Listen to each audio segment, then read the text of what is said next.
তো দেখুন বন্ধুরা, আপনার কাছে যে পুরনো বার্থ সার্টিফিকেটটা আছে, মানে হাতে লেখা যে বার্থ সার্টিফিকেটটা আছে, সেটাই কিন্তু আপনারা খুব সহজে ডিজিটালাইজ করতে পারেন। মানে কি, মানে হচ্ছে সেটাকে কম্পিউটারাইজড করতে পারেন। এর কিন্তু অনেক সুবিধা আছে। তো সুবিধাগুলো কি কি দেখুন। এই যদি আপনার হাতে লেখা বার্থ সার্টিফিকেটটা যদি ডিজিটালাইজ হয়ে যায়, মানে কম্পিউটারাইজ হয়ে যায়, সেক্ষেত্রে কিন্তু আপনার যদি যে কোনো সময় বার্থ সার্টিফিকেটটা হারিয়ে যেতেই পারে যে কোনো কারণে, তাহলে কিন্তু আপনি যে কোনো সময় সেটাকে ডাউনলোড করে নিতে পারবেন।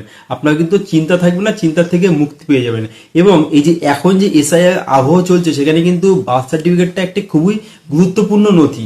তো এখন যদি এই বার্থ সার্টিফিকেটটা কারো যদি হারিয়ে গিয়ে থাকে, তাকে কিন্তু সে কিন্তু সেটা খুঁজে না পায়, তাহলে কিন্তু তার প্রচুর অসুবিধা হয়ে যাবে। কিন্তু আপনার যদি বার্থ সার্টিফিকেটটা ডিজিটালাইজড করা থাকে, কম্পিউটারাইজড করা থাকে, তাহলে কিন্তু আপনারা যে কোনো সময় সেটাকে ডাউনলোড করে নিতে পারবেন। তো এখন প্রশ্ন হলো, আপনার যে হাতে লেখা বার্থ সার্টিফিকেটটা, সেটাকে কিন্তু আপনারা ডিজিটালাইজড করবেন কি করে। তো বন্ধুরা, আপনারা কিন্তু খুব সহজেই কিন্তু এটা করতে পারবেন। কি করে করবেন সেটা কিন্তু আমি এক্ষুনি আপনাদের সঙ্গে আলোচনা করব। আগে আমি আপনাদেরকে বলবো, আপনারা যদি চ্যানেলে নতুন হয়ে থাকেন, চ্যানেলটাকে অবশ্যই সাবস্ক্রাইব করে পাশে থাকা বেল আইকনটিকে অন করে অল নোটিফিকেশনটিকে অন করে দিতে পারেন, এই ধরনের ইনফরমেশন সবার আগে জানার জন্য। তো বন্ধুরা দেখুন, কথা না বাড়িয়ে আমি সোজা পয়েন্টে চলে যাচ্ছি। আপনার যে হাতে রাখা বার্থ সার্টিফিকেটটা আছে, সেটাকে যদি আপনারা ডিজিটালাইজ করতে যান, তাহলে সর্বপ্রথম আপনাদের যেটা করতে হবে, সেই বার্থ সার্টিফিকেটে বের করতে হবে।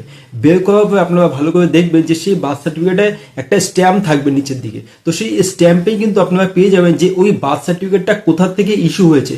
তার মানে হয় কোনো পৌরসভার থেকে বা পঞ্চায়েত থেকে। সেটা কিন্তু আপনারা সেই অ্যাড্রেসটা সেখানেই পেয়ে যাবেন যে কোথা থেকে বার্থ সার্টিফিকেটটা ইস্যু করা হয়েছে। এইবার আপনাদের যেটা করতে হবে, সেটা হচ্ছে কিছু ডকুমেন্টস নিয়ে আপনাদের ওই স্থানে চলে যেতে হবে। তো কি কি ডকুমেন্টস দেখুন, আপনারা ভালো করে লিখে নেবেন। প্রথমত হচ্ছে আপনার যার বার্থ সার্টিফিকেট, তার ডকুমেন্টস দিতে হবে। তো তার ডকুমেন্টস কি, সেক্ষেত্রে কিন্তু তার সেই বার্থ সার্টিফিকেটটা তো নেবেই, সঙ্গে করে তাকে আধার কার্ড নিয়ে নিতে হবে। এবং তার সঙ্গে সঙ্গে তার বাবা মায়েরও কিছু প্রুফ নিতে হবে। যেমন বাবা ধরুন ভোটার কার্ড অথবা আধার কার্ড, মায়েরও সেম ভোটার কার্ড আধার কার্ড এগুলো, এবং একটি ভ্যালিড ফোন নাম্বার নিয়ে সেখানে যেতে হবে। যাওয়ার পরে সেখানে যোগাযোগ করলে কিন্তু তারা আপনাকে একটি একনলেজমেন্ট নাম্বার দেবে। সেই যে একনলেজমেন্ট নাম্বারটা দেবে, সেই একনলেজমেন্ট নাম্বারটা নেওয়ার পরেই কিন্তু আপনি আপনার অনলাইনে ডাউনলোড করে নিতে পারবেন। তো বন্ধুরা, খুবই সিম্পল পদ্ধতিতে কিন্তু আপনি আপনার যে বার্থ সার্টিফিকেটটা আছে হাতে লেখা, সেটাই কিন্তু আপনি কম্পিউটারাইজড করতে পারবেন। তো বন্ধুরা, ভিডিওটা যদি ভালো লাগে, আশা করবো ভিডিওটাকে বেশি বেশি করে শেয়ার করে দেবেন। আর এই ধরনের ভিডিও দেখার জন্য অবশ্যই চ্যানেলটিকে ফলো করে রাখবেন। ধন্যবাদ।